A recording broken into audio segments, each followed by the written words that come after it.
Hello， 大家好啊，我係 Candy 啊。咁今日咧，在家睇樓團咧，就要同大家咧睇一啲咧上車嘅單位。咁啊，大埔咧其實咧就有幾個嘅中心點啦。咁啊，除咗咧市中心嘅巴士總站之外啦，咁啊仲有咧就係兩個火車站，咁啊就係大埔區站同埋咧我而家身處嘅太和站。咁我哋咧轉頭早同大家咧就介紹咧我而家身處嘅太湖花園嘅一個上車盤單位。咁呢個單位咧就非常之近太和嘅港鐵站啦，行過去咧都係5-6分鐘左右，咁啊完全咧可以食盡晒啲鐵路沿線嘅潛力。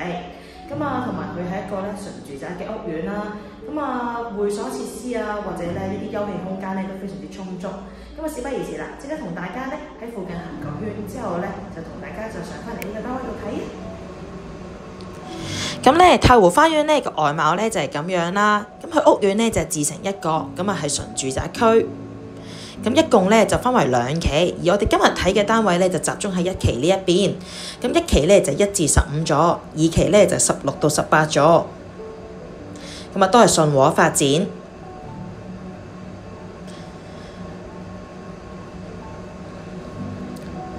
咁啊大堂咧就係咁樣嘅。咁樣佢就有2部 lift 啦，咁啊基本上每一層都可以停得到，咁啊所以咧每一層都有2部 lift 可以直接去得到。咁呢個單位我哋咧就上翻嚟睇啦，咁啊實用咧就係355尺，咁原本咧就係眼鏡房嘅2房間㗎，咁業主咧就想呢個空間多少少啦，咁所以咧就將其中一間房嘅空間咧就撥埋去廳度。咁啊你見咧其實都冇走廊位，咁啊間隔方正嘅。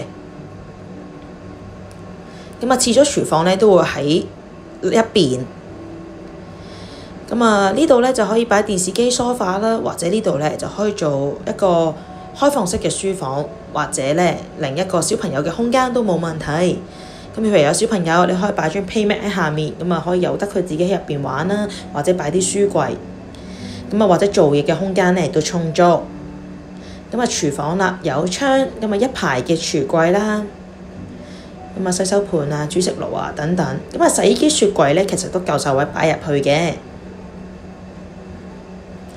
咁啊，成間屋嘅裝修咧就簡單乾淨啦。咁啊，雖然咧冇太大執過，咁但係咧，你見業主都有簡單咧翻新過，咁入到嚟咧個感覺咧都係乾淨舒服嘅。咁啊，睇埋廁所，咁啊已經改咗做企缸啦。咁啊有鏡櫃，咁啊有窗。空間呢個比例呢都係舒服嘅，個廁所唔會話去到好逼啦，入到去呢就閂唔到門咁樣。咁如果做返2房完整嘅話呢，咁就可以譬如一間做衣帽間啊，或者呢一啲3人嘅家庭都可以。咁如果而家呢暫時就得1個房呢，就啱啲呢，可能係單身貴族啊，或者呢小夫婦情侶咁樣啦。咁啊房間夠位擺雙人床加衣櫃，咁啊方方正正嘅。咁主要咧，其實太湖花園咧都有啲會所設施啦，咁啊有網球場啊，有泳池，咁下面都有啲基本嘅健身設備。咁咧其實我哋望翻個來源咧，其實都係望翻呢類型嘅設施啦，望翻都係來源。咁你見咧，其實啲園林美景咧都做得好整齊，好舒服，同埋咧都會比較靜啲。咁如果大家鍾意我嘅推介啦，可以 follow 翻我以下嘅 social media， 咁咧就唔會錯過最新嘅樓盤資訊啦。咁如果想入睇呢個單位或者知我啲詳情咧，就歡迎打電話俾我啦。多謝大家。